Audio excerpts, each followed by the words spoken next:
Mon prédécesseur avait raison en tout cas, c'est d'être bien entouré. Le grand défi d'un dirigeant, d'un leader politique, c'est d'avoir une équipe qui peut l'accompagner dans la réalisation de ses objectifs.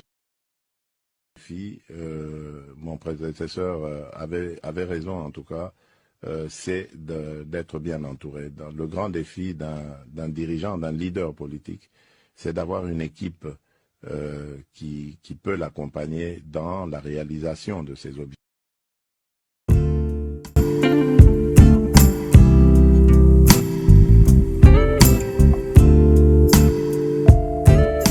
Très chers internautes, amis de la chaîne Kerdinmer TV officielle, vous qui nous suivez partout dans le monde à travers cette chaîne, qui est la vôtre, je vous dis bonjour ou bonsoir, cela va dépendre de l'ère à laquelle vous allez suivre cette émission présentée par moi qui est votre humble serviteur, Babo Matoutou. Cette émission intitulée Rien qu'est la vérité. Rien qu'est la vérité, une émission à caractère politico-socio-culturel. Rien qu'est la vérité, cette émission Tolobelaka Maïmatali Mboka, République démocratique du Congo. Nakati émission Oyo, toyaka beaucoup plus pour nous pesa na batoli, toyaka pour nous réfléchir sur la vie ensemble, toyaka pour nous échanger aussi des idées et ce qui est plus important, c'est compléter la carte émission.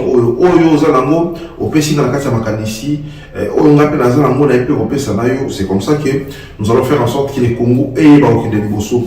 Merci à vous tous qui nous écrivez et merci à vous tous qui nous envoyez des sujets en rapport de Madame Otoro Barolomela, parce que l'actualité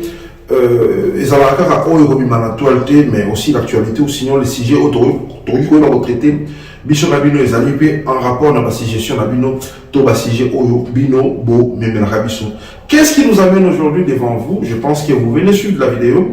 Vous avez suivi la vidéo, cette vidéo dont ce n'est qu'une courte vidéo, hein, là où le président de la République, M. Félix Antoine Tshilombo Tshisekedi, dans cet extrait de la vidéo, je ne sais pas quoi, dans Oloba, n'a interprété à mon ennemi, mais on a entendu ou encore on entend parler, monsieur le président de la République, Félix Antoine Tshilombo Tshisekedi, qu'au pesa na Joseph Kabila Oyazali, Mokambi Mboka, République démocratique du Congo Yakala, président sortant ou encore président honoraire Yamboka, République démocratique du Congo, là où l'actuel président Félix Antoine Tshilombo Tshisekedi a pesa raison, mais après si raison n'a dit Camonini.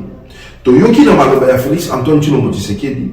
Comment est-ce que Azo Kende ko rappeler, parce qu'il n'a pas sa raison à Joseph Kabila, mais aussi Naza Robengango, c'est une façon d'interpeller les Congolais, c'est une façon il y a aucun de rappeler les Congolais que oui c'est vrai Moutou apporta ka bilan ya mandat na ezali oyo bilan peuple bovotaki Moutou apporta ka bilan mandat na ezali Moutou oyo bo pesa yikiti ya bokonzi, mais aussi bilan peuple et singeli ba koyeba peke mokonzi bo pesa ki bokonzi akosala ye mokote akosala na batu et na kosala na ye na batu wana batu oyo bakosala na mokonzi oyo bino boponaki batu wana esengeli baye bakotambola elongo bongo nzela moko to na vision moko na oyo ya mokonzi ya mboka République démocratique du Congo. Na kati ya vidéo na tochi kolanda toyoki ndenge Félix Antoine Tshilombo Tshisekedi, président de la République démocratique du Congo, aza kopesa raison na Joseph Kabila Kabange par rapport ya nini apesa les raisons na tiki bino boki ndesu kolanda extrait vidéo oyo et ngala bino te bokutana juste après. Allez-y suivre. Merci beaucoup. Mon prédécesseur avait raison en tout cas, c'est d'être bien entouré. Le grand défi d'un dirigeant, d'un leader politique, c'est d'avoir une équipe qui peut l'accompagner dans la réalisation de ses objectifs. Voilà, et voilà, nous sommes de retour. Je pense que vous venez de suivre l'extrait de la vidéo. Les arbres, et c'est comme ça que M. Toba va retraiter le sujet. Bon, retour là, pourquoi cette petite intégralité entrevue en attendant? Toute intégralité entrevue en a, mais aussi qu'on a retraité, parce que tant que ça, analyse, il y a discours, analyse, il y a maloba, il y a mokonzamboka. Point par point. Les autres côtés, mais la point oyo.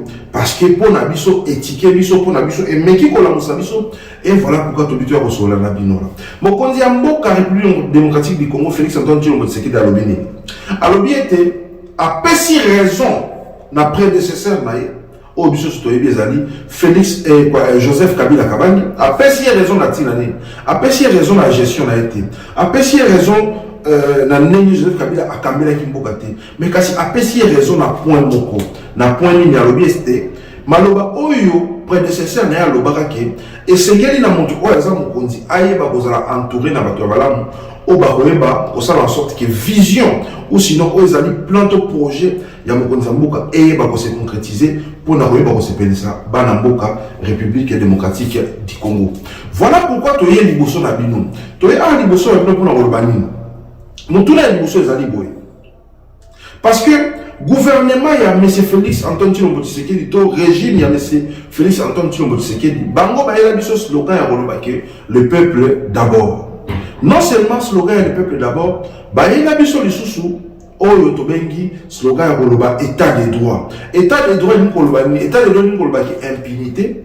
Il faut essayer là. État de droit ni koloba ki mutu na mutu fo ayeba ko zo esika na ye, mutu na mutu fo ayeba ko récupérer pe, mutu na mutu ayeba ko bénéficier na oyo ezali ba droit na ye. Alors, ni to zo ba la likambo ya état de droit, pe ni to ba likambo ya le peuple d'abord. Mutu na ya liboso na banda kotuna. Par rapport ya maloba ya mokonzi mboka oto tikolanda. Est-ce que tu as koloba lelo yoke vision ya Félix Antoine Tshilombo Tshisekedi to oyo bazaki na comme projet de société na kati ya UDPS to na lingoma na bango ko bakendeki na nini ko na élection ndenge basalaki coalition yena na Nicolas Vital Kamerhe. Est-ce que vision na yona Félix Antoine Tshilombo Tshisekedi akozala capable ya koyeba concrétiser yango akozala capable ya koyeba kosala mayenyo oyo ya lakaki bana mboka République démocratique du Congo jusqu'à ce que toki na élection mususu wana ezali motuna liboso ya koyeba komituna motuna ni bala koyeba komituna ezali nini batu oyo bazokamba to batu oyo baza pembeni ya mokonzi ya mboka batu oyo baentouré est-ce que bazali vraiment batu ya malamu parce que lelo na remarqué eloko moko peuple congolais essayer de bakomitia eloko na motuna biso soki biso na congolais tolongoli eloko babengi sentiment na kati na mabomo na biso tokoyeba komona clair soki tolongoli eloko babengaka fanatisme, tu peux pas comprendre clair. Il y a une chose qu'on a remarqué par la mission congolais, c'est que nous Congolais, nous allons beaucoup plus sentimental. Batubele au bazali comme ba conseiller, batubele au bazali comme ba proche ya président de la République lelo.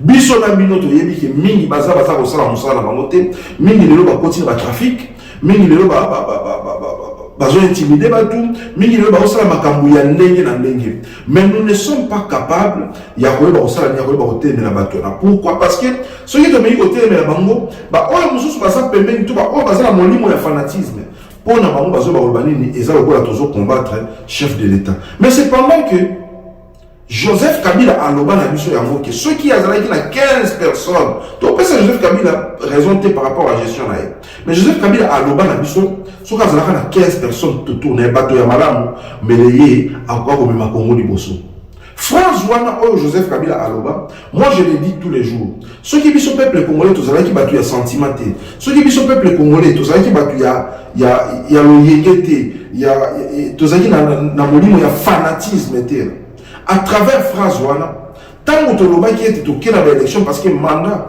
il y a Joseph Kabila et Silaki et c'est là qui y a pas okene mais tu dois que sanctionner par tout mingi au bazaka pembeni parce que ceux qui seulement Kabila azaki entouré par 1000 personnes oyo bazaki pembeni nae o bana ko sunga pour que ye aille ba diriger mboka République démocratique du Congo et que ye moko à reconnaître pe à lobby na biso bana mboka République démocratique du Congo qui azangaki 15 personnes ya malonga to 15 personnes ya malamu o ba ko sunga pour que aille ba kotombola mboka wana tango Kabila lobaki eloko wana biso so tomona ki lokola diseki mais j'aimerais que biso bana ya Congo to eba ko zoka makambo atas ko yini mutu mais quand il y a maloba na été en même temps il y a yoka maloba o zo na monoko na ye mais quand on sala analyse le cas peut comprendre nini o ya lobi ya malamu nini o ya lobi ya mabete na ya mabe to ya mabe pété la kati ya likambo wana Kabila lobi na so ka zana 15 personnes mais est-ce que biso peuple congolais to zo ki courage ya ko ba ko sanctionner o ba batunyo so li pemena Joseph Kabila to zo ki courage wana te pourquoi parce que to tika ki sentiment e ba ko mema biso les yo Félix Antoine Tshilombo Tshisekedi alobi a pesi raison na prédécesseur na ye na koloba ete esengeli ayeba kozala na baye malamu oyo bakoyeba kosunga ye pour que ye ayeba koconcrétiser oyo ezali vision na ye to projet na ye ya société Mais Motuna ezali na Motuna a. Est-ce que Baïko Bazali Pembe ya Joseph Kabila et il y a Félix Antoine Tshilombo Tshisekedi pour lui ici. Bazali Batu Oyo, Bazako Memae pour que tout Bazako Sungaye, na koyeba komema vision na ye, na koyeba komema likambo oyo to likanisi oyo aza nango koyeba okenango liboso, je ne pense pas. Na bandeko na biso ya IDPS, na bandeko nyonso baza na coalition, bandeko nyonso oyo basali coalition na IDPS pe ba oyo nyonso baza na kati ya nini kwa ya gouvernement ya nini kwa ya union nationale. Peu importe ba parti au bouti. To mekana nous kolongwa kozala ba sentimentaliste. To mekana nous kolongwa esprit on a koyeba otala kaka bomo ina yo moko kotala kaka bana na yo to mekana kotala na Congo. Parce que pendant nga lokola Joseph Kabila si aloba yango tant que Félix Antoine Tshilombo Tshisekedi aye alobi ke a pesi Joseph Kabila a raison. Tamé katanga ko mona été mais alobi prédécesseur nae biso ni sotobi ke prédécesseur nae ezali Joseph Kabila. Tant que Félix Antoine Tshilombo Tshisekedi a pesi prédécesseur nae raison. Et ni kolobani était que Félix Antoine Tshilombo Tshisekedi yebe lisusu a reconnaître que baye o bazo ko entourer to baye o ya pesi misala pembeni na comme ba conseiller comme ba ministre pour que baye ba kosunga pour na kotombola mboka et que ndeli boso baye wana bazape kosunga ete autant on muto alobi que na pesi raison c'est que cela veut dire que yebe a remarqué que la kati ya classe politique ya Congo lelo batu ebele batala kaka mabumu na bango batu ebele batala kaka bombo na bango moko batu ebele batala kaka ba famille na bango. Voilà pourquoi na yebo interpeller na yo peuple congolais. Na yebo interpeller na yo peuple congolais. Pour le moment beaucoup tuna nga mutuna nini esengeli to ba kosala. Eloko ko kosala ezali nini? Ezali ko ba kotelemela batu wana. Na minute ko tam so to ko ba kotelemela bango te. Mais voilà pourquoi biso le quand ozali déjà en 2022. Élection ezali na mbula oyo ezo ya sima na 2023. Mais biso to sengeli ko ba ko la musabino peuple congolais. Ko ba ko tia na kati ya bakadisi na bino déjà. Ko ba ko sunga bino. To ko ba ko sunga biso moko pe pona maponani oyo ko na 2023. Parce que la minute oyo ata soki to gangi, ata soki to lobinini. Et c'est tout le bateau évacué. Félix Antoine Tshilombo Tshisekedi, il y a un état Kambamboka, République démocratique du Congo, payé un an de l'élection, jusqu'à ce que l'élection au Salema n'est pas au ceux qui te repèsent sous confiance, tout te repèsent sous confiance. Voilà pourquoi je m'en viens devant vous, peuple congolais, vous interpeller, nous interpeller en tant que peuple. Lokola yé moko muto abendi bango pembeni na yé moko muto osana bango alobi apesi prédécesseur na raison. Cela veut dire que azako reconnaître indirectement que ba mingi bazali pembeni na yé ba mingi oyo bazako tambola na nzela moko bazana vision ko bongisa mboka République démocratique du Congo. C'est comme ça les photos ba osala ka lecture.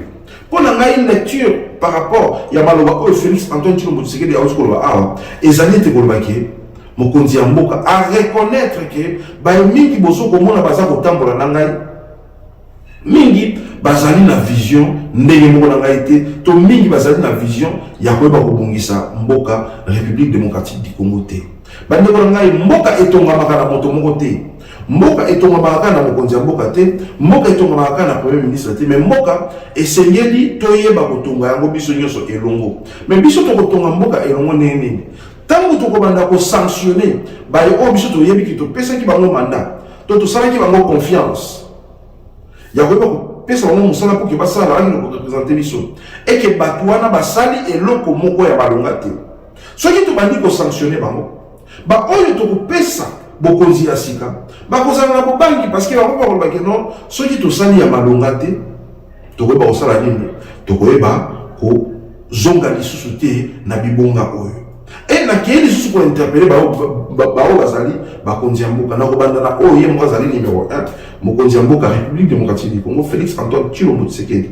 Nation reconnaître mokonzi ya mboka République démocratique du Congo parce que qu'on le veuille ou pas c'est lui Ezaïe Mutazali président de la République démocratique du Congo. Nato linga te Ezaïe.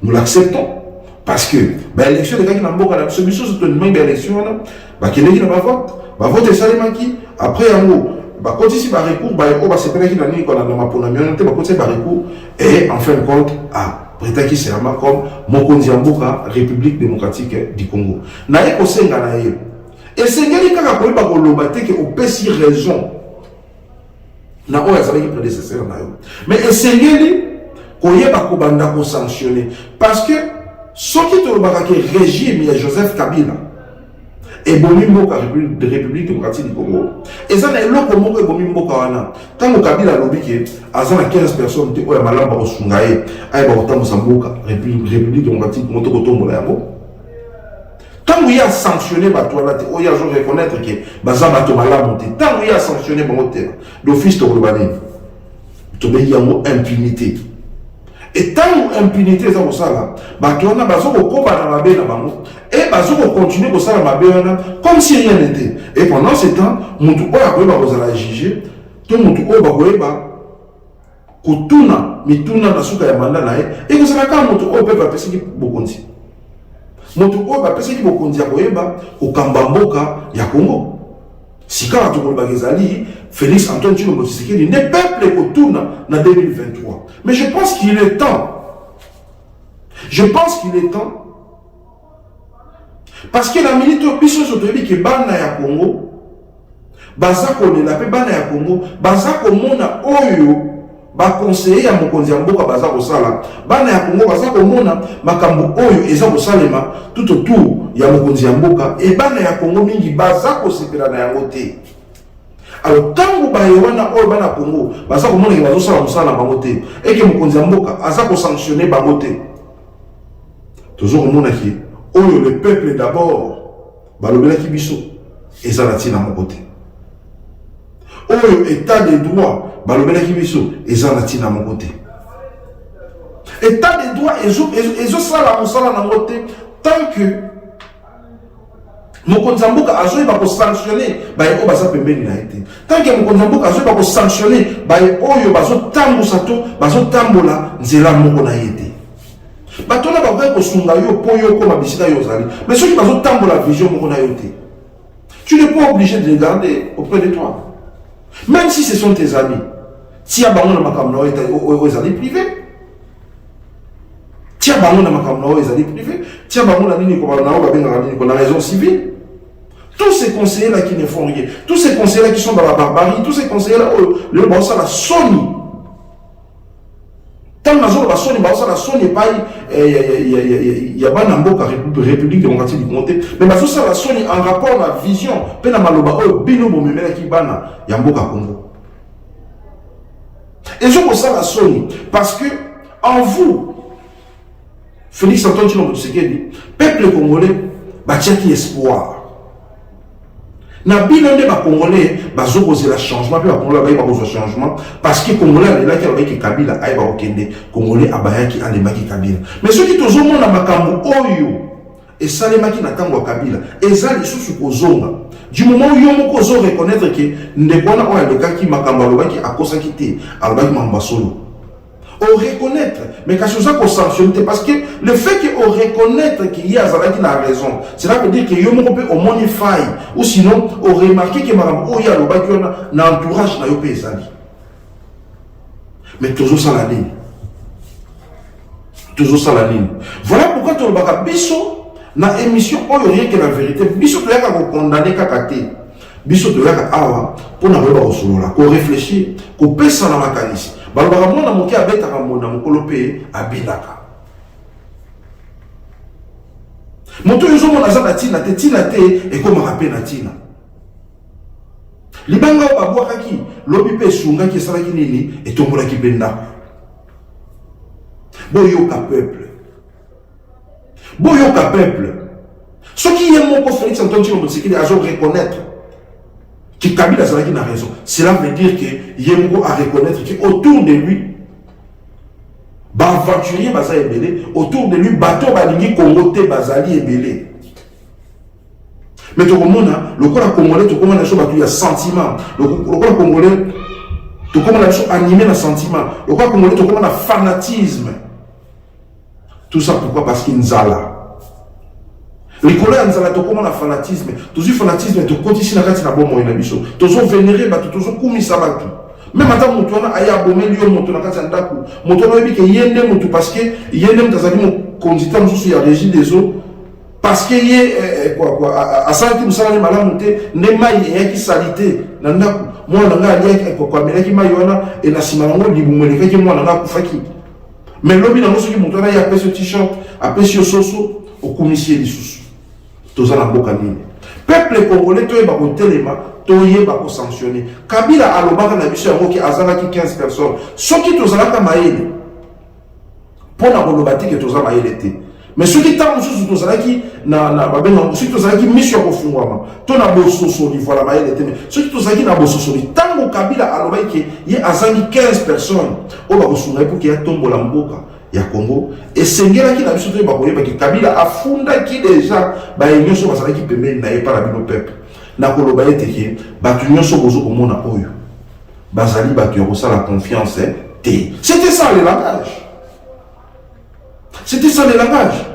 Et quand Félix Antoine Tshilombo Tshisekedi à son tour dit qu'il a péci raison dans Joseph Kabila, cela veut dire quoi? Yépe lisusu aye ko reconnaître que baemingi bazali pembeni na ye baza kosala mosala elongo banité et afundi bato n'est pas ya peuple parce que peuple bino nde bopesaki bango nyonso bokonzi soki peuple bino boponaki Félix Tshisekedi comme président mais le Félix Tshisekedi abenda bango te pembeni na ye pour que bango bakoma baconseiller na ye et tant qu'il y a zongi seli bino peuple bale wana et c'est que na biso peuple toyeba ko saisir toyeba ko comprendre le Congolais fanatisme comme na momingi le Congolais to comme na biso batu ya loyenge tout ça vraiment beaucoup plus na loyenge to kobima na balabala parce que mutu moko boye toyebi ke alobaka bientôt alobaka mingi la télévision to bimina balabala to yetolande so kabiki bato toza na besoin de temps pour les sous la sentimenté peuple congolais n'est alobaka à travers tranche oyo à travers l'émission ceux qui ont monique mambo tozoloba eza ya malonga yeba ko kabola na ndeko mususu yeba ko kabola na ndeko mususu parce que l'important c'est que le message toujours passé biso to condamna raté to sanctionne raté mais biso a tu as ko pesa toli tu as ko pesa toli parce que balobi na kingai moko na mikokité naza na besoin na yo pour que yo oyo ko compléter ngai et na sima to ba ko tambusa biso so mboka elongo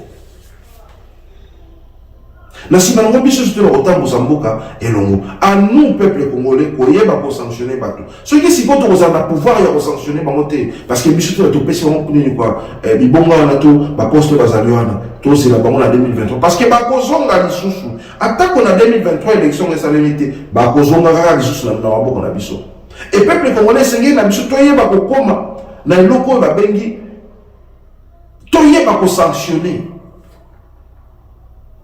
tant que toyeba ko sanctionner ba touté ces gens-là vont continuer à marcher sur nous.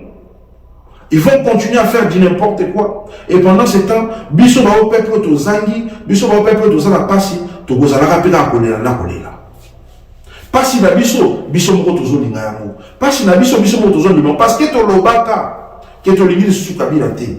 To koki ko lobake, ba to Kabila ba trichaki, mais peuple to zana part ya responsabilité. Parce que ceux qui te n'attendent que dans l'élection, tu vois qu'ils vont voter, bah ils ne sont pas salariés na Kabila. Tu penses qu'ils vont avoir mon côté de ticket, donc là on va voir ma famille na bango. Pour je suis même sûr que même la carte de ma famille na bango, et ça va passer na Félix Tshisekedi, et ça va passer na Joseph Kabila, même la carte de ma famille na bango, et ça va bateau va télé na bango.